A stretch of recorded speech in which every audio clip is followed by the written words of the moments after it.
glorious moments. ഡിഷംബാസ് ഞങ്ങള് ഭാവികളുടെ റൂമിന്റെ ഒക്കെ താഴെ വന്നിരിക്കുവോ ദൈവമേ, സ്വർഗത്തിൽ പോണ്ടേ? ഞങ്ങള് നരകത്തിന്റെ വിറകൊള്ളികളും യഹോവയുടെ കാലുമടിക്കും. വേർപാടുള്ള ആൾക്കാരോട് മാത്രമേ ഇരിക്കുള്ളൂ. അല്ല ഞാൻ വേറൊരു കാര്യം കേട്ടോ, നമ്മളിവിടെ പെന്തക്കോസാരുടെ എല്ലാം ചോദിച്ചു, പക്ഷേ ഈ ടിഷംബാസോട് ചോദിക്കാൻ വിട്ടുപോയ കേസാണ് ഈ നമ്മുടെ ഈ സംഖ്യാപുസ്തകത്തിലുള്ള ഈ 32 പെമ്പിള്ളാരെ ഈ യഹോവ എന്നാ ചെയ്തതെന്നൊന്ന് ടിഷൻ അറിയാമെങ്കിൽ ഒന്ന് പറയാട്ടോ. പുള്ളി എന്നാ അത് മിറ്റടിക്കാനാർന്നോ? നമ്മൾ ഇതുവരെ എന്നാ ടിഷംബാസോട് ചോദിച്ചില്ല കാര്യം. പുള്ളി ആണെങ്കിൽ യഹോവയുടെ ഇനിയിപ്പോ എന്താ 23-ാം തീയതിയോ 22-ാം തീയതി എങ്ങാണ്ട് ഈ ജീജീനെ പൊളിക്കുവാണ് യഹോ. അപ്പൊ ഈ കാര്യോടൊന്ന് പറഞ്ഞിട്ടോ അന്ന് മീറ്റിംഗില്.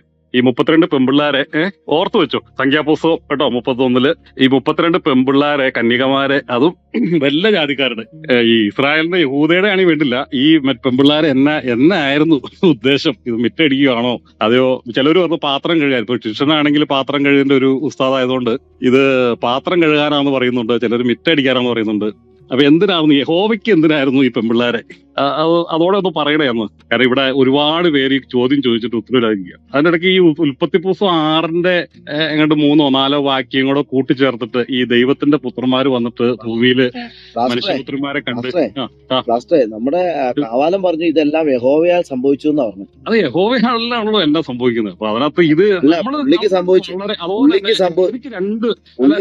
എനിക്ക് രണ്ട് സംശയമുണ്ട്. ഈ പറയുന്ന ഈ മൂക്കിക്കടെ പുക വിടുന്നു, വായിക്കടെ തീ വിടുന്നു, ഈ പണി ഇപ്പോഴും ഉണ്ടോ പുള്ളിക്ക്? അതായത് ഇപ്പൊ യേശുക്രിസ്തുവിന്റെ പിതാവാണെന്നുള്ള അവർ പറയുന്നത്. അപ്പൊ എങ്ങനെയാണ് പുത്രൻ വരുമ്പോ ഇങ്ങനെ ഊതി വിടുവാണോ യേശുവിന്റെ മുഖത്തേക്ക്? അങ്ങനെ അതെങ്ങനെയാണ് ഇപ്പൊ ഈ ഇടവഴിക്കിടയൊക്കെ നിന്നിട്ട് ഇങ്ങനെ ഈ വായക്കടെ പുക വിടുന്ന പരിപാടിയുണ്ട്? അത് സംഖ്യാപുസ്തകത്തിലല്ല, നമ്മുടെ ശമൂവേലിലുണ്ടോ? ഞാനീ പറയുന്ന കാര്യമൊക്കെ ബൈബിളൊക്കെയാണ്. കണ്ണികളെ അവര് പൊലിച്ചവരെന്നാണ് ഈ യഹോവ മൂക്കിക്കടെ, ഞാൻ കൃത്യമുള്ള യഹോവയുടെ മൂക്കിക്കടെ പുക വിടുന്നു, പുക വരുന്നു, അവൻ വായി വരുന്നു. പ്ലാസ്റ്റർ അത് മാത്രല്ല, കമ്പിപ്പാല എടുത്തോണ്ട് നടക്കണേ, കുഴി കുത്തി നടക്കുമ്പോഴേ കമ്പിപ്പാല എടുത്തോണ്ട് നടക്കണം. ഇവിടെ വഴിയിലൊക്കെ ആൾക്കാർ, ഈ ജനങ്ങള് വിവരമില്ലാത്ത ആളുകള് വഴിയിലൊക്കെ അപ്പിയിട്ട് വെച്ചേക്കുക. അപ്പൊ പിന്നെ എന്ത് ചെയ്യാ, കുഴി കുത്തി നടക്കണ്ടേ? അതൊക്കെ പോട്ടെ, സമാധാനമുള്ള കേസ്. ഇത് ഞാൻ ചോദിക്കുന്നത് വെച്ച് കഴിഞ്ഞാൽ, ഈ എന്തായാലും ജിജിനെ കൊല്ലാൻ വരുവാണല്ലോ. അപ്പൊ ഈ 32 പെമ്പിള്ളാരെ എന്നാ ചെയ്തേ? അതിനൊരു വിശദീകരണോട് അന്ന് കൊടുക്കണേ. ദൈവനാമത്തിൽ നമ്മൾ അപേക്ഷിക്കുക, താണ് വീണ് കേടാൻ. നിങ്ങളൊക്കെയാണല്ലോ ഇതിനെ കുറിച്ച് അറിവുള്ളവര്. അപ്പൊ ഈ 32 പെമ്പിള്ളാരെ എന്തിനു കൊടുത്തു? അതുപോലെ തന്നെ ഈ മൂക്കിക്കടെ പുക വിടുന്നത് എന്താണ്? എന്തിനാണ് ഇങ്ങനെ മൂക്കിക്കടെ ഇടയ്ക്ക് പുക വിട്ടുകൊണ്ടിരിക്കുന്നത്? അതുപോലെ ഈ വായിക്കടെ ഈ തീ വിടുന്നത് എന്താണ്? ഈ രണ്ട് കാര്യത്തിന്റെ പർപ്പസ് എന്താണ്? അപ്പൊ അങ്ങനെ വിട്ടുകൊണ്ടല്ലോ ഗുണമുണ്ടോ യഹോവയ്ക്ക്? അതുകൊണ്ട് എന്താ ഉദ്ദേശിക്കുന്നത്? ഇങ്ങനെയുള്ള കാര്യങ്ങൾ. പിന്നെ അതുപോലെ തന്നെ ഈ പുതിയ നിയമത്തിൽ ഈ ദൈവത്തെ പിതാവിനെ ആരും കണ്ടിട്ടില്ലെന്ന് പറയുമ്പോ ഈ ഇവര് കണ്ടുപോയി ഭക്ഷണം കഴിച്ചു 10-70 കൂടെ, ആ പുള്ളി ആരാന്നൊന്ന് പറയണേ. അപ്പൊ ഇതോടെ ഒന്ന് ഈ 3 കാര്യം. അപ്പൊ ഈ 2 ശരിയാവില്ലല്ലോ. യേശുക്രിസ്തു പറഞ്ഞാൽ അവിടെ കണ്ടിട്ടില്ല, എന്റെ പിതാവിനെ കണ്ടിട്ടില്ല എന്ന് പറഞ്ഞു. അപ്പൊ ഇപ്പുറത്ത് ഇങ്ങേര് വന്നിട്ട് ഇങ്ങനെ അത്യാവശ്യം കൂട്ടൊക്കെ അടിച്ച് 70 പേരൊക്കെ ആയിട്ട് ഇസ്രായേൽ മക്കളുടെ മൂപ്പന്മാരൊക്കെ ആയിട്ട് പോയിട്ട്, എന്നിട്ട് അവർക്കൊന്നും സംഭവിച്ചില്ല അതൊക്കെ എഴുതി വെച്ചിട്ടുണ്ട്. കാരണം ഇവരൊക്കെ ഈ പുള്ളിനെ കണ്ടു കഴിഞ്ഞാൽ അടിപൊളി തീരും എന്നൊക്കെ പറഞ്ഞൊരു അടക്കം പറച്ചിൽ ഇവരുടെ ഇടയിലുണ്ടായിരുന്നു. അപ്പൊ ഇതൊന്നും ഇല്ലാതെ ഇവര് പോയി പുട്ടൊക്കെ അടിച്ച് അന്ന് ബാർബിക്കൊക്കെ അടിച്ച് ഇവര് ഇറങ്ങി വരുന്നുണ്ട്. അത് കഴിഞ്ഞിട്ട് പറയുന്നത് അത് മാത്രം പോരാ, ചോര കണ്ടാൽ അല്ലെങ്കിൽ നമ്മളെ മറ്റേ ഇവര് ഒന്ന് മോശനെ കൊല്ലാൻ വന്നപ്പോ ചോര കണ്ടേ പിന്നെ പുള്ളി അടങ്ങിയതേ. അത് പ്രത്യേക സ്ഥലത്തെ ചോര തന്നെ കാണാം. അത് കമ്പി പോലെ ഇരിക്കാൻ പാടില്ല. വേറെ ആരെങ്കിലും കമ്പി പോലെ ഇത് ആരോപണമാണ്. നമ്മൾ യഹോവയെ അങ്ങനെയല്ല, ഇത് സംശയമാണ്. അപ്പൊ നമുക്ക് തെറിയായിട്ട് തോന്നും. ഇപ്പൊ ഞാൻ പറയുകയാണെങ്കിൽ, ഇപ്പൊ ആരെങ്കിലും ഇവിടെ ഇരിക്കുന്ന ആരെങ്കിലും തന്ത എന്തെങ്കിലും പൊക്കത്തിന് ചെറ്റ പൊക്കാൻ പോയി ഇപ്പൊ നമ്മളെ ആൾക്കാർ പിടിച്ചു. അപ്പൊ ഇത് അറിഞ്ഞ കേസ്, എടാ നിന്റെ അപ്പൻ ചെറ്റ പൊക്കാൻ പോയതല്ലേ എന്ന് നമ്മൾ പറയുമ്പോ ഈ കേൾക്കുന്നവനെ തെറിയായിട്ട് തോന്നും. സംഭവം ഉള്ളതാ, പേപ്പറിലൊക്കെ വന്ന കേസാ. അപ്പൊ ഇതിപ്പോ ബൈബിളിൽ എഴുതി വെച്ചിരിക്കുക. ഈ 32 പെമ്പിള്ളാരെ ഈ യഹോവ വീതിച്ചെടുത്തു എന്നുള്ളത് കൃത്യ കണക്കുണ്ട്. മറ്റവർക്ക് 320, കാരണം 500-1 ഈ യഹോവയ്ക്കും 50-1 ഈ പറയുന്ന ലേവ്യന്മാർക്കുമാണ്. അപ്പൊ അതിനകത്ത് കൃത്യ കണക്ക് എഴുതി വെച്ചിട്ടുണ്ട്. അപ്പൊ നമ്മളിത് ചോദിക്കുമ്പോൾ ഇത് വൃത്തികേടാന്ന് ഇവർക്ക് ഈ ആൾക്കാർക്ക് തോന്നി. അപ്പോഴാണ് ഇവർക്ക് തോന്നുന്നത് യഹോവയെ തെറി. ഇത് തെറിയല്ല ശരിക്കും. നമ്മൾ ബൈബിളിൽ എഴുതി വെച്ചിരിക്കുന്ന കാര്യം നമ്മൾ സംശയമായിട്ട് ചോദിക്കുക. അതുപോലെ യഹോവയുടെ നാമത്തിൽ ശപിക്കുന്നു, അപ്പൊ തന്നെ കരടി കാട്ടിൽ നിന്ന് ഇറങ്ങി വന്ന് ഈ കുഞ്ഞു പിള്ളേരെയൊക്കെ അടിച്ചു കൊല്ലുന്നു. അപ്പൊ ഇതൊക്കെ നമ്മൾ ചോദിക്കുമ്പോൾ ഇവർക്ക് ഇതൊക്കെ തെറിയായിട്ട് തോന്നുക. സത്യം പറഞ്ഞാൽ നമ്മൾ മറ്റുള്ള മതത്തെ ഇത് ഒന്നും ചെയ്യാറില്ല. അവരുടെ ബുക്കിൽ എഴുതിയിരിക്കുന്ന കാര്യത്തെ വളരെ സംശയമായിട്ട്, കാരണം നമ്മൾ പണ്ഡിതരൊന്നും അല്ലല്ലോ. നമ്മൾ വല്ലപ്പോഴൊക്കെ ഈ ബൈബിളൊക്കെ എടുത്ത് നോക്കും. അപ്പൊ ഇത് കാണുന്ന കാര്യത്തെ വളരെ എന്താണ് ഒരു ചെറിയ കുഞ്ഞുങ്ങളെ പോലെ ഇതിനെക്കുറിച്ചുള്ള സംശയങ്ങൾ ചോദിക്കുക. അപ്പൊ സംശയം ചോദിക്കുമ്പോൾ ഉത്തരം പറയാനില്ലാതെ പഴം പൊഴിഞ്ഞ പോലെ ഇരുന്നിട്ട് അയ്യോ നിങ്ങൾ ഞങ്ങളുടെ ദൈവത്തെ തെറി പറഞ്ഞു, അതാണ് ഇതാണ്. അത് നിങ്ങളുടെ ദൈവത്തെ തെറി പറയുന്നതല്ല, നിങ്ങൾ ദൈവം കാണിച്ചു കൂട്ടിയിട്ടുള്ള കാര്യങ്ങളെ കുറിച്ചുള്ള ഒരു വളരെ വളരെ വളരെ സിമ്പിൾ ആയിട്ടുള്ള ഒരു സാധാരണ ഒരു ബൈബിൾ വായനക്കാരുടെ സംശയങ്ങളാണ്. ഇത് നമുക്ക് മാത്രമല്ല, ഇവിടെയുള്ള ഹൈന്ദവ സഹോദരങ്ങൾ ബൈബിൾ എടുത്ത് വായിക്കുമ്പോൾ അവർക്കും തോന്നാം, മുസ്ലിം സഹോദരങ്ങൾക്ക് തോന്നാം, ഈ ഖുറാൻ വെച്ചിട്ട് അലക്കുന്നുണ്ടല്ലോ അവരെ അള്ളാഹു ഇങ്ങനെയാന്നൊക്കെ പറഞ്ഞു. അപ്പൊ അതുപോലെ ഇവിടെ ഇപ്പുറത്തെ വശത്തുണ്ട്. അപ്പൊ ഇതൊരു സംശയമാണ്. അപ്പൊ ഈ സംശയം സോജി പാസ്റ്റർ ഇത് നമ്മൾ ഉണ്ടാക്കി പറയണോ? ഇത് അവര് പറഞ്ഞ സോളാർ സ്ക്രിപ്ചർ അല്ലേ അവർ എഴുതി വെച്ചിരിക്കുന്നത്? 66 പുസ്തകത്തിൽ നിന്നല്ലാതെ ഒരു കാര്യം. ഈ 60 ഒരു മാറ്റം വരാൻ പാടില്ലാത്ത 91 സങ്കീർത്തനത്തില് മഹോന്നതന്റെ മറയിൽ വസിക്കുകയും സർവശക്തന്റെ നിഴലിൽ പാർക്കുകയും ചെയ്യുന്ന യഹോവ. ഇപ്പൊ യഹോവ എന്നല്ല, മറ്റേ സർവേക്കല്ലെന്നോ അങ്ങനെ എന്തോ. അപ്പൊ ഈ മഹോന്നതന്റെ മറവിലിന്റെ അതിന്റെ താഴെയാണ് ഇങ്ങനെ നിൽക്കുന്നത്. അപ്പൊ അവിടെ കൃത്യമായിട്ട് വരുക. അപ്പൊ ഈ മഹോന്നതനോട് അപ്പൊ നമ്മൾ ഈ രീതിക്കാർ പറയുന്നത് വെച്ച് കഴിഞ്ഞാൽ രണ്ട് ഈ ദൈവത്തിന്റെ ഒരു ഇത് കാണാം, അതാണ് നമ്മൾ പറയുന്നത്. കാരണം ഒരു ഉദാഹരണം ഞാൻ പറഞ്ഞുതരാം. ഈ മൃഗങ്ങളെ മുഴുവൻ കൊല്ലാൻ പറഞ്ഞ ആരാണ്? യഹോവയാണ്. ഒരു യഹോവ പറയാണ് മൃഗങ്ങളെ മുഴുവൻ കൊല്ലണം എന്ന് പറയാണ്. കൊല്ലുക, അതിനെ കുറുപ്രാവിന് ഇങ്ങനെ വരിഞ്ഞു വെക്കുക, മിണ്ട പ്രാണികളെ കൊല്ലുക ഒരു മയമല്ലാതെ. ആടിനെ കൊല്ലുന്നു, ഇതിനെല്ലാം അതിനും കൊല്ലുക. എന്നിട്ട് ഇതിന്റെ വാസന അടിക്കുമ്പോൾ യഹോവ ഇങ്ങനെ ഇറങ്ങി വരും, ഇങ്ങനെ ബാർബിക്യൂവിന്റെ മണം അടിക്കുന്ന പോലെ ഇറങ്ങി വന്നിട്ട് കൊള്ളാം, യഹോവ വാസന മണത്തു, താൻ ഇറങ്ങി വന്നത് മണത്തൂന്ന. അത് കഴിഞ്ഞ് യെരമ്യാവിൽ വരുമ്പോ ഈ യഹോവ തന്നെ പറയാണ്, വേറൊരു യഹോവ പറയാണ്, ഞാൻ ഹനനയാകവും ഹോമയാകവും ഞാൻ ഇച്ഛിച്ചില്ല. അപ്പൊ ഒരു യഹോവയ്ക്ക് ഇതിനോട് താല്പര്യവും ഇങ്ങനെ വേണമെന്ന് പറയും, വേറൊരു യഹോവയ്ക്ക് ഇത് വേണ്ടെന്ന്. അപ്പൊ രണ്ട് യഹോവ വരുന്നുണ്ട്. ഇവിടെയാണ് ഈ പ്രശ്നം കിടക്കുന്നത്. അപ്പൊ ഇവിടെയാണ് നമ്മൾ പറയുന്നത്, ഈ ബൈബിളിൽ എടുത്ത് വായിക്കുകയാണെങ്കിൽ പല രീതിയിലുള്ള ദൈവദൂതന്മാരുടെ ഇടപെടലുകൾ ഉണ്ടായിരുന്നു. ഇതെല്ലാം ദൂതന്മാരെ, കാരണം ഇത് പറഞ്ഞതിനാണ് സ്റ്റെഫാനോസിനെ കല്ലെറിഞ്ഞു പോകുന്നത്. മനസ്സിലാവുന്നുണ്ടോ? ഇത് പറഞ്ഞതിന്, അത് ദൂതന്മാർ നിമിത്തം അരുളി ചെയ്തത് അത്രേ എന്നുള്ള കാര്യം വായിക്കുമ്പോഴാണ് ഇതെല്ലാം ഈ പറഞ്ഞ ന്യായപ്രമാണം. അപ്പൊ ഈ ദൂതന്മാര് വന്നിട്ട് കുറച്ച് അവരുടെ കയ്യിൽ നിന്നിട്ട് പറഞ്ഞു. ഇതാണ് പ്രശ്നം. ഇപ്പൊ നമ്മൾ വായിക്കുകയാണ് വെളിപ്പാട് പുസ്തകത്തിൽ യേശുക്രിസ്തുവിന്റെ വെളിപ്പാട്, ദൈവം തന്റെ പുത്രനായ യേശുക്രിസ്തു മുഖാന്തരം കൊടുത്ത വെളിപ്പാട്, അത് ദൂതൻ മുഖാന്തരമാണ് തരുന്നത്. എന്നിട്ട് അവസാനം ഈ ഇതെല്ലാം സിനിമയെല്ലാം കാണിച്ചിട്ട് ഈ ദൂതൻ പോകാൻ നേരത്ത് ഈ യഹോവ യോഹന്നാൻ എന്ത് ചെയ്തു? ഈ ദൂതന്റെ കാൽ കീഴിൽ വണങ്ങാൻ തുടങ്ങിയപ്പോ ദൂതൻ പറഞ്ഞു, എന്റെ പൊന്നളിയ, ഞാൻ നിന്റെ സഹപ്രത്തിനാണ്, അരുതാത്ത പരിപാടി കാണിക്കുന്നത്, ദൈവത്തെ നമസ്കരിക്കാന്ന് പറഞ്ഞു. ഇത് ഈ പഴയ നിയമത്തിൽ ചെയ്തില്ല. ഈ പഴയ നിയമത്തില് ഞാനാകുന്നൊക്കെ പറഞ്ഞു വന്നിട്ട് ഒരാളെ റെപ്രസെന്റ് ചെയ്ത് വരുവാണ്. വന്നിട്ട് ഇവൻ തന്നെ കയറി കളിച്ചു, ഇവൻ കയറി കയ്യിൽ നിന്ന് ഇട്ട് കുറെ സാധനം ഇട്ടു. ഇത്രേ ഉള്ളൂ കാര്യം. കുറെ കാര്യം. അതാണ് പൗലോസ്ലീഹ പറയുന്നത്, നിങ്ങൾ ദൂതന്മാരെ വിധിക്കുന്നു എന്ന് നിങ്ങൾ അറിയുന്നില്ലയോ? മനസ്സിലായോ? പുതിയ സഭയുടെ അധികാരം അതാണ്. അപ്പൊ പഴയ നിയമത്തിൽ കാണുന്ന മുഴുവൻ ദൂതന്മാരുടെ കയ്യേറ്റമായിരുന്നു. ദൂതന്മാർ തമ്മിലുള്ള പകയും പണക്കവും ഇവര് തമ്മിലുള്ള കയ്യാങ്കളിയായിരുന്നു. ഇതിനിടയ്ക്ക് പാവം പിടിച്ചു ഇസ്രായേൽ മക്കൾ കഷ്ടപ്പെട്ടു. അത്രയുള്ള കാര്യം. അപ്പൊ ഇതിൽ നിന്നെല്ലാം നീക്കുപോക്ക് വരുത്തുന്ന ഈ ഇരുട്ടിൽ നിന്ന്, ഈ നുകത്തിൽ നിന്ന് കർത്താവ് വന്ന് രക്ഷിക്കുന്നു. ഇത്രയുള്ളൂ കാര്യം. കഥ തീരും. അപ്പൊ ഇതിനകത്ത് രണ്ട് യഹോവ ഉണ്ടെന്ന് ഞാൻ പറയാൻ കാരണം വെച്ച് കഴിഞ്ഞാൽ, ഈ പറയുന്ന വെട്ടാനും കോട്ടാനും കൊല്ലാനും പറയുന്ന, അല്ലെങ്കിൽ കാളേനെ ബലി അർപ്പിക്കുക നീ ചെയ്തതിന് ഒപ്പം പറഞ്ഞ് ഈ ബലി വേണം എന്ന് വാശി പിടിച്ചു നിൽക്കുന്ന ഒരു യഹോവയും, ഇതിനകത്തൊന്നും ഞാൻ പ്രസാദിക്കുന്നില്ല എന്ന് പറയുന്ന മറ്റൊരു യഹോവയും കാണാം. അപ്പൊ ഇതിന് സഭ കൃത്യമായിട്ട് മനസ്സിലാക്കിയിട്ടുണ്ട് ഏതെടുക്കണം ഏതെടുക്കണ്ടെന്ന്. തന്നെ കുറിച്ച് എഴുതി വെച്ചിരിക്കുന്നത് സങ്കീർത്തനങ്ങളിലും പ്രവചന പുസ്തകത്തിലും തന്നെ കുറിച്ച്, മെശിഹായെ കുറിച്ച്, ഇതിൽ നിന്നുള്ള വിടുതലിനെ കുറിച്ച് എഴുതി വെച്ചിരിക്കുന്ന കാര്യങ്ങൾ ആർക്ക് വെളിപ്പെടുത്തി കൊടുത്തു? തന്റെ അപ്പോസ്തലന്മാർക്ക് പരിശുദ്ധാത്മാവിൽ വെളിപ്പെടുത്തി കൊടുത്തു.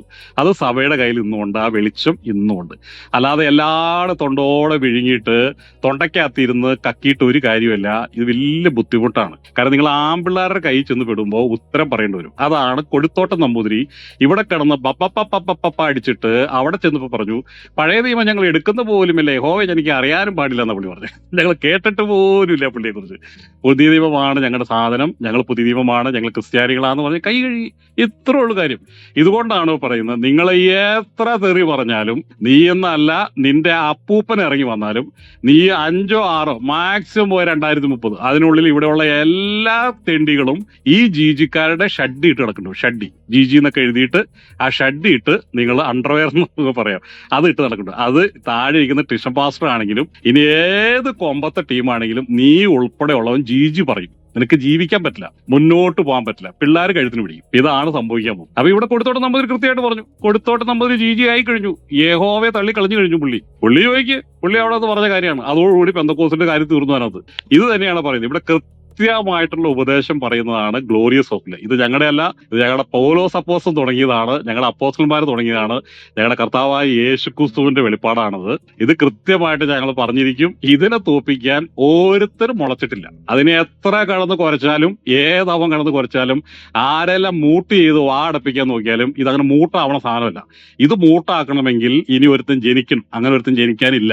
അവൻ ഓൾറെഡി ജനിച്ചു കഴിഞ്ഞു. ഈ പറഞ്ഞ യഹൂദന്മാരെ എല്ലാം മൂട്ടാക്കിയിട്ട് 3-ാം ദിവസം ഉയർത്തെഴുന്നേറ്റ് ഈ ന്യായപ്രമാണത്തിന് മുഴുവൻ ശക്തിയെ കാറ്റിൽ പറത്തി അതിന്റെ ശിക്ഷാവിധിയെ, മരണത്തെ താൻ ജയിച്ചു. അതാണ് ന്യായപ്രമാണത്തെ ഇല്ലാതാക്കിയത്. ന്യായപ്രമാണ പ്രകാരം വധിക്കപ്പെട്ട മരണപ്പെട്ട ഒരാള് ഉയർത്തെഴുന്നേറ്റാൽ പിന്നെ ആ പുസ്തകം വെച്ചോണ്ടിരുന്നിട്ട് കാര്യമില്ല. അങ്ങനെയാണ് ന്യായപ്രമാണം ഇല്ലാതാക്കിയത്. മനസ്സിലായോ കുഞ്ഞുങ്ങൾക്ക്?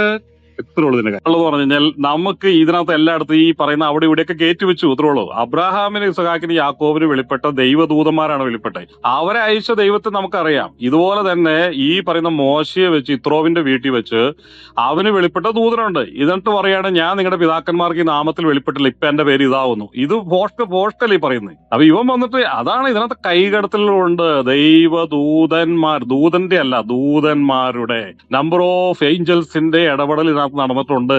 ഇതിനകത്ത് ഒരുപാട് തിരിമറികൾ നടന്നിട്ടുണ്ട്. അതുകൊണ്ട് തന്നെയാണ് ഉദാഹരണം പറഞ്ഞതാണ്, തനിക്ക് യാഗം ഇഷ്ടമാണെന്നും ഈ മണത്ത് ഇതിന്റെ ആട്ടുകുറവിന്റെ ഇറച്ചി വെന്ത് ഇതിന്റെ മണം അടിക്കുമ്പോൾ യഹോവ അതിന്റെ വാസന മണത്ത് ഇറങ്ങി വന്നു എന്നാണ് എഴുതി വെച്ചിരിക്കുന്നത്. എന്നിട്ട് ഈ യഹോവ തന്നെ യെരമ്യാവിൽ പറയാണ്, തനിക്ക് ഈ ഹോമയാകും ഹന്നയാകും താൻ ഇച്ഛിച്ചില്ലാന്ന്, എനിക്ക് താല്പര്യമില്ലടാന്ന്. അപ്പൊ ഇത് രണ്ട് യഹോവയല്ലേ?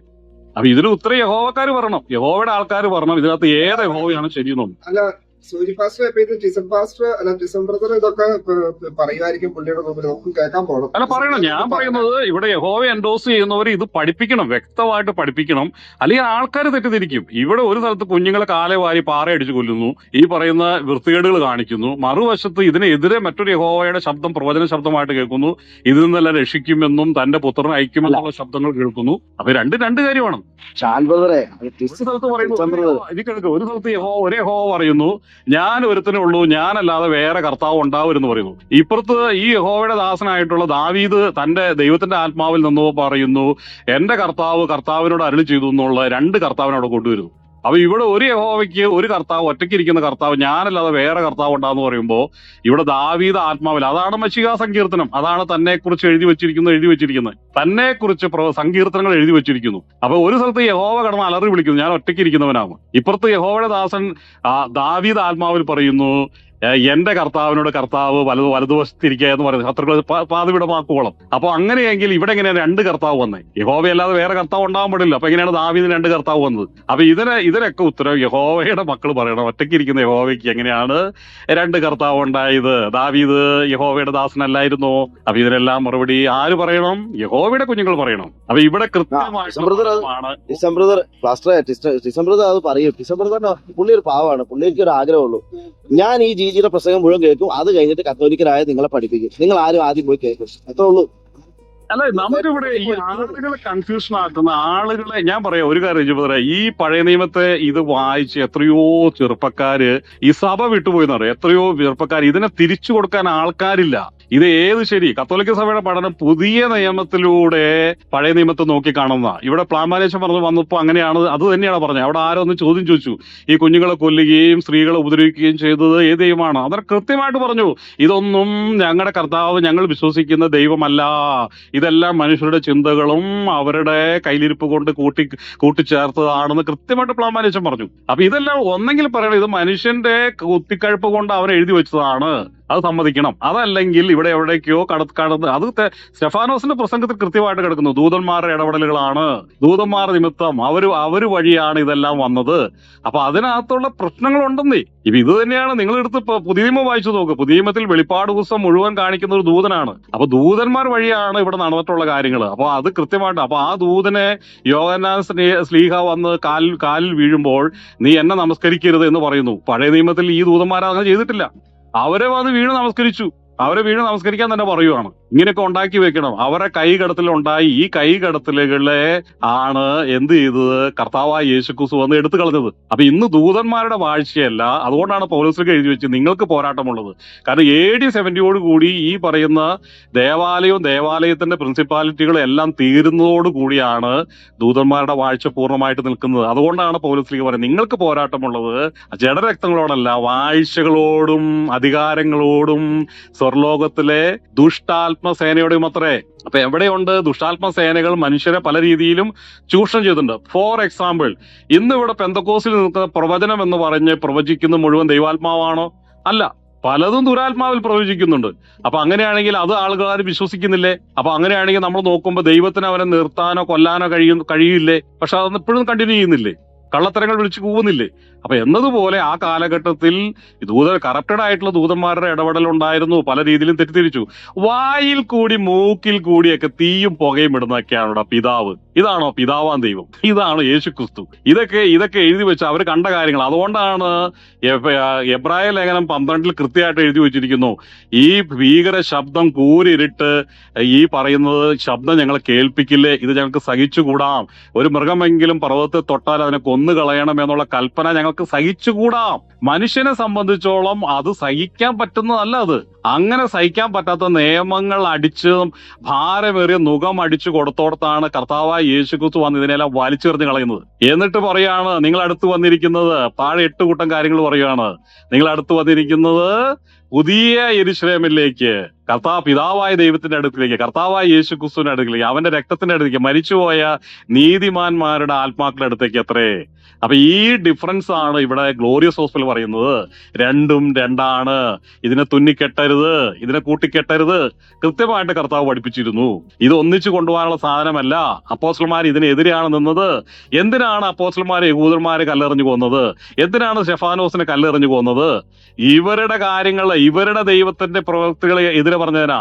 കർത്താവായ യേശുക്രിസ്തു കൃത്യമായി നിങ്ങളുടെ പിതാവ് ആദ്യം മുതൽ കൊലപാതകനാകുന്നു, അവൻ ഭോഷ്ക് പറയുമ്പോൾ സ്വന്തത്തിന് എടുത്തു പറയുന്നു, ഞാൻ ഒറ്റയ്ക്ക് ഇരിക്കുന്നു, ഞാൻ ഒരുത്തനെ ഉള്ളൂ എന്ന് പറയുന്നു. കർത്താവായ യേശുക്രിസ്തു പറഞ്ഞു ഞാൻ ഏകനല്ല, എന്റെ കൂടെ പിതാവുണ്ട്. അപ്പൊ ഇതാണ് എന്റെ വ്യത്യാസം. നിങ്ങൾ ആരെങ്കിലും അപ്പം ചോദിച്ചാൽ പാമ്പിന് കൊടുക്കുമോ? കൊടുക്കത്തില്ല. നിങ്ങൾ ദോഷികളും പാപികളുമായ നിങ്ങളെ മക്കൾക്ക് നല്ല ദാനങ്ങളെ കൊടുക്കുന്നു. പക്ഷെ ഇവിടെ ഒരു പഹയൻ നോക്ക്, മരുഭൂമിയിൽ കുറച്ച് വെള്ളം ചോദിച്ചതിന്, അപ്പം ചോദിച്ചതിന് അഗ്നി സർപ്പത്തെ വിട്ട് കഴിപ്പിക്കുന്നു. ഇതാണോടാ നിന്റെ പിതാവ്? പറയടാ, ഇതാണോടാ നിന്റെ പിതാവ്?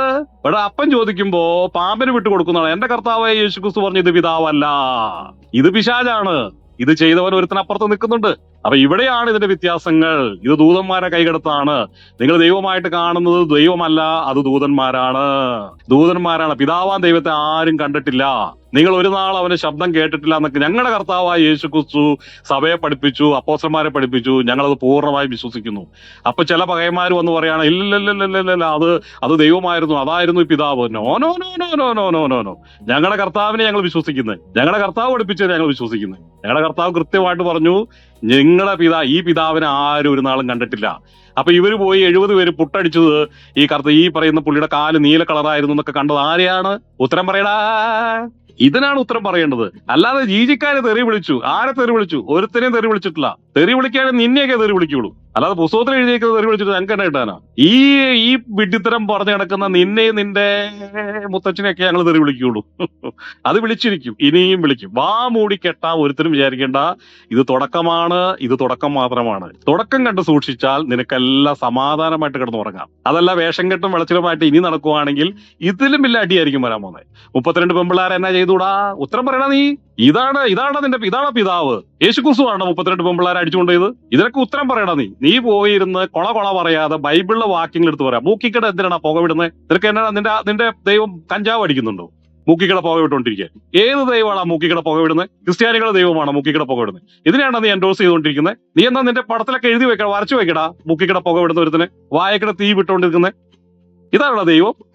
ഇതിനെയാണോ നീ കൊണ്ട് പിതാവാന്ന് പറയുന്നത്? നാണമല്ല നിനക്കൊക്കെ? കൃത്യമായിട്ട് യേശുക്രിസ്തുവിനെ നിങ്ങൾക്ക് മുമ്പിൽ വരച്ചു കിട്ടിയിരിക്കെ നിങ്ങളെ ക്ഷുദ്രം ചെയ്ത് മയക്കിയത് ആര്? പൗലോസ് അപ്പോസ്തലൻ ചോദിക്കുക കൃത്യമായിട്ട്. വീണ്ടും പഴയ നിയമത്തെ കെട്ടിപ്പിടിക്കാൻ നടക്കുവാന്മാര്. ഗലാത്യയിലെ നാരികൾക്ക് എഴുതിയതാ. കൃത്യമായിട്ട് യേശുക്രിസ്തുവിനെ നിങ്ങളുടെ മുമ്പിൽ വരച്ചു കിട്ടിയിരിക്കുകയെ പിന്നെയും നിങ്ങൾ ശുദ്രം ചെയ്ത് മയക്കിയതാര്? നിങ്ങൾ ആരുടെ അൽഫാമി കെട്ടിപ്പോ മയക്കിയത്? നീയൊക്കെ അറബി കെട്ടിലാണോ എപ്പോഴും കിടക്കുന്നത്? അറബികളാണോ? നിങ്ങൾ മുസ്ലിങ്ങൾ ശുദ്രം ചെയ്ത് വെക്കുവാടാ ഇപ്പൊ ഇരിക്കുന്ന നിങ്ങളെയൊക്കെ ഇവിടുത്തെ മുസ്ലിങ്ങൾ ശുദ്രം ചെയ്ത് വെക്കുവാന്ന് ഞാൻ വിശ്വസിക്കുന്നത്. കാരണം ഈ പറയുന്ന ആളുകൾ യേശുക്രിസ്തു ദൈവമാണെന്ന് പറഞ്ഞ് മുസ്ലിങ്ങളുടെ അടുത്ത് തർക്കിച്ചുകൊണ്ടിരുന്നവൻ വരെ ഇപ്പൊ പറയാണ് മരത്തിൽ തൂങ്ങി കിടക്കുന്നവൻ ദൈവമല്ല മനുഷ്യനാണെന്നും പറഞ്ഞ് ഇവിടെ കൂവാ. അതായത് മുസ്ലിങ്ങളുടെ അടുത്ത് കഴിഞ്ഞ ആഴ്ച വരെ ഡിബേറ്റ് ചെയ്തവൻ വരെ നിന്നൊക്കെ ശുദ്രം ചെയ്ത് മയക്കിയിടാ. നീയൊക്കെ വെറും ശുദ്രത്തിൽ വീഴാനുള്ളൂ ഇതിന്റെ കപ്പാസിറ്റി. എന്നിട്ടാണ് നീ ഇവിടെ ഇരുന്ന് ജീജിനെ തല്ലും കൊല്ലുന്നും പറഞ്ഞിരിക്കുന്നത്. എടാ, ജീജിനെ ഞൊട്ടാനായിട്ട് ഒരുത്തും വളർന്നിട്ടില്ല.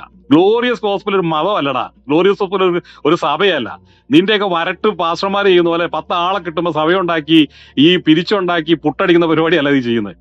അന്തസ്സുള്ളവരാണ് ഞങ്ങള്, അന്തസ്സുള്ളത്. ഇതിനകത്ത് പല ആൾക്കാരും വന്നിരിക്കുന്നുണ്ട്. കത്തോലിക്കരുണ്ട്, ഇതിനകത്ത് പെന്തക്കോസുകാരുണ്ട്, ഇതിനകത്ത് ഹിന്ദുക്കളുണ്ട്, നിരീശ്വരവാദികളുണ്ട്, എല്ലാം ഉണ്ടാ. ഞങ്ങളുടെ കർത്താവ് അങ്ങനെ തന്നെയാണ് ജീവിച്ചിട്ടുള്ളത്. ചുങ്കക്കാരുടെയും പാപികളുടെയും കൂടെ ഒക്കെ ഇരുന്നിട്ടുണ്ട്, ഭക്ഷണം കഴിച്ചിട്ടുണ്ട്.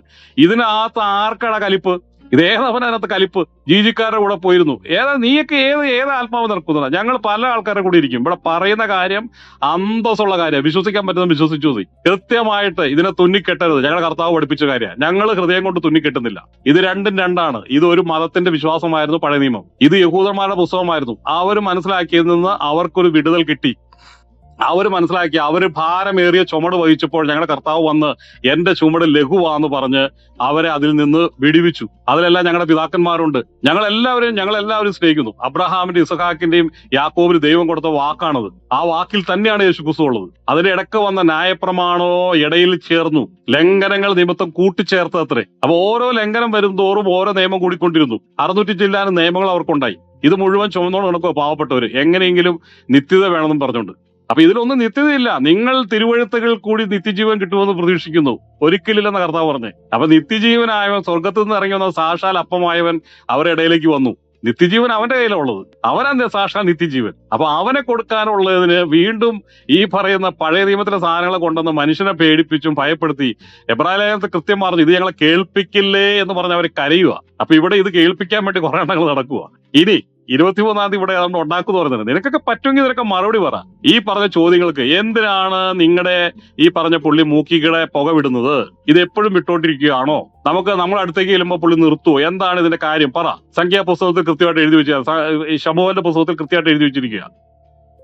ഇനി അടുത്ത ക്വസ്റ്റ്യൻ, ഈ പറയുന്ന 32 പെമ്പിള്ളാരെ, വളരെ സിമ്പിൾ ക്വസ്റ്റ്യൻസ് ആണ്. ഈ എന്തിനാണ് ഈ പെമ്പിള്ളാരെ വീതം വെച്ചെടുത്തത്? ഇനി നിങ്ങൾ പറയുന്നു ഭയങ്കര സർവശക്തനാണ്. എന്തിനാണ്? സംഖ്യാപുസ്തകം 9 കിടക്കുന്നു, ഇരുമ്പ് രഥം ഉണ്ടായത് കൊണ്ട് അവരെ ജയിക്കാൻ സർവശക്തൻ കഴിഞ്ഞില്ല. അപ്പൊ ഇതെങ്ങനെയാണ് സർവശക്തനാവുന്നത്? അപ്പൊ ഇതൊക്കെ കൃത്യമായിട്ട് പ്ലാമാനേഷൻ വന്ന് പറഞ്ഞു, ഇതെല്ലാം അവരുടെ തോന്നലുകളാണ്. അവരെഴുതി വെച്ച് കൂട്ടിയ പരാക്രമങ്ങളാണ്. അവർക്ക് ജയം നൽകുമ്പോൾ യഹോവ ജയം നൽകി, തോപ്പിച്ചിപ്പോ പറയും അവർക്ക് എന്തോ പ്രശ്നം ഉണ്ടായിരുന്നു. ഇങ്ങനെയൊക്കെ അവർ എഴുതി വെച്ചു. ഇതൊക്കെ സ്വാഭാവികം, ഓക്കെ, അക്സെപ്റ്റബിൾ ആണത്. ആ രീതിയിലെങ്കിലും ചിന്തിക്കുക.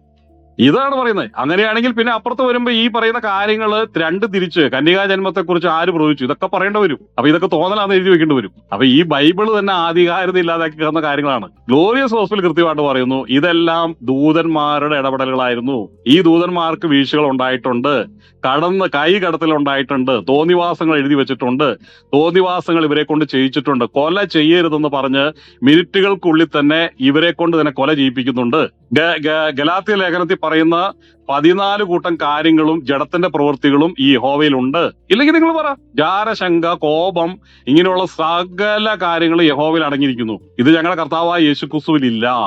ഇതാണ് ഇതിന്റെ വ്യത്യാസം. ഇപ്പൊ ഇതിനെല്ലാം നിങ്ങൾ കൃത്യമായിട്ട് ഡിഫൈൻ ചെയ്ത് നല്ല ലോജിക്കായിട്ട് ഇനി ഇത് തന്നെ പറ. ഈ പറയുന്ന ഈ യാഗങ്ങളെ കഴിക്കണം എന്ന് പറഞ്ഞ് കാളക്കുട്ടനെയും ഇതിനെ അറുത്ത് അതിന്റെ വാസനയ്ക്ക് മണത്ത് വരുന്ന യഹോവയും, യെരമ്യാ പ്രവചനത്തിൽ പറയുന്ന ഞാൻ ഹനനയാകും, ഇത് പുതിയ നിയമത്തിൽ ഇതിന്റെ കോട്ടുണ്ട്, എബ്രായ ലേഖനത്തിൽ ഇതിന്റെ കോട്ടുണ്ട്. അപ്പൊ ഹനനയാകോ ഹോമയാകോ ഞാൻ ഇച്ഛിച്ചില്ലെന്ന് പറയുന്നതും ഇത് രണ്ടും ഇതിലേതാണ് യഥാർത്ഥ യഹോവ? യഹോവഭക്തന്മാർ പറയണം, മറുപടി പറയണം. ഇതിൽ ഒറിജിനൽ യഹോവ ആരാണ്? അപ്പൊ ഇതിനെല്ലാം മറുപടി പറഞ്ഞ് വ്യക്തമായിട്ടും സ്പഷ്ടമായിട്ടും മറുപടി പറയാൻ കഴിവുള്ളവർ മാത്രമേ പണിക്ക് ഇറങ്ങാമുള്ളൂ. അല്ലെങ്കിൽ ഇതിനകത്ത് ഇറങ്ങരുത്. ചുമ്മാ കടന്ന് കൂവി വിളിച്ച് അവിടെ LBW വെച്ചോണ്ട് ഇവിടെ മറ്റതുകൊണ്ട് ഇതൊക്കെ നമുക്കും അറിയടാ. അബ്രഹാം കൃത്യമായിട്ട് മൽക്കിസേദക്കിന്റെ ഈ പറഞ്ഞ ഇത് കഴിഞ്ഞു വന്ന ശാലേൻ രാജാവിന്റെ കയ്യിലിരിക്കുന്ന അപ്പത്തെയാണ് ആര് ചെയ്തത്? അബ്രഹാമിന് താല്പര്യം. അബ്രഹാം അതുകൊണ്ട് അങ്ങോട്ട് തിരിഞ്ഞത്. ഇപ്പുറത്ത് കുറവ് പിടിച്ച് പശുവിന്റെ കുറവ് പിടിച്ചു നിൽക്കുന്ന ഈ ഇപ്പുറത്ത് നിൽക്കുന്ന സാധനത്തോട് യഹോവയ്ക്ക് അബ്രാഹാമിന് താല്പര്യം ഉണ്ടായില്ല. അപ്പൊ ഇതാണ് കൃത്യമായിട്ട് ഇവിടെ മഹോന്നതനായ ദൈവത്തിന്റെ ഒരു അത്യുന്നതനായ ദൈവവും ഇതിനകത്ത് നിഴലായിട്ട് നിൽക്കുന്നുണ്ടെന്ന് ഗ്ലോറിയസ് ഹോസ്പിറ്റൽ പറയുന്നു. മനസ്സിലായോ? ഇനി മനസ്സിലാവാത്തവർക്ക് കൂടുതൽ കാര്യങ്ങൾ നമുക്ക് ഈ ന്യൂ ഇയർ കഴിയുമ്പോൾ ഇതിനെക്കുറിച്ച് സംസാരിക്കാം. ഇപ്പൊ നിങ്ങൾ വെളുപ്പിക്കാനുള്ളവർ പെയിന്റും കൊട്ടയുമായിട്ട് വന്ന് വെളുപ്പിക്കുക, കാര്യങ്ങളൊക്കെ പഠിപ്പിക്കുക. ഈ ആളുകളുടെ ഉള്ളിൽ കൺഫ്യൂഷൻ ഉണ്ട്. കൃത്യമായിട്ട് യേശുക്രിസ്തു വെളിപ്പെടുത്തിയ പിതാവാൻ ദൈവത്തെ വികൃതമാക്കുന്ന ഒരു നാറിയെയും ക്ലബ് ഹൗസിൽ വെച്ചുകൊണ്ടിരിക്കത്തില്ല. അതിനകത്ത് യാതൊരു സംശയമില്ല. യഥാർത്ഥ കോൾ ഔട്ട് മിനിസ്ട്രി ഒക്കെ കാണാൻ കിടക്കുന്നുള്ളൂ. കേട്ടല്ലോ? അപ്പൊ എല്ലാ കുഞ്ഞുങ്ങളും ഇത് കേട്ടിട്ട് കൃത്യമായിട്ട് ഇതിന്റെ പഠനങ്ങളൊക്കെ നടത്തി നല്ല വൃത്തി മെനയായിട്ട് ഒന്ന് കുളിച്ച് വെടിപ്പായിട്ട് വന്ന് കാര്യങ്ങൾ മണി പോലെ പറയുക. That's all. ഗ്ലോറിയസ് മൊമെന്റ്സ് കണ്ടതിന് നന്ദി.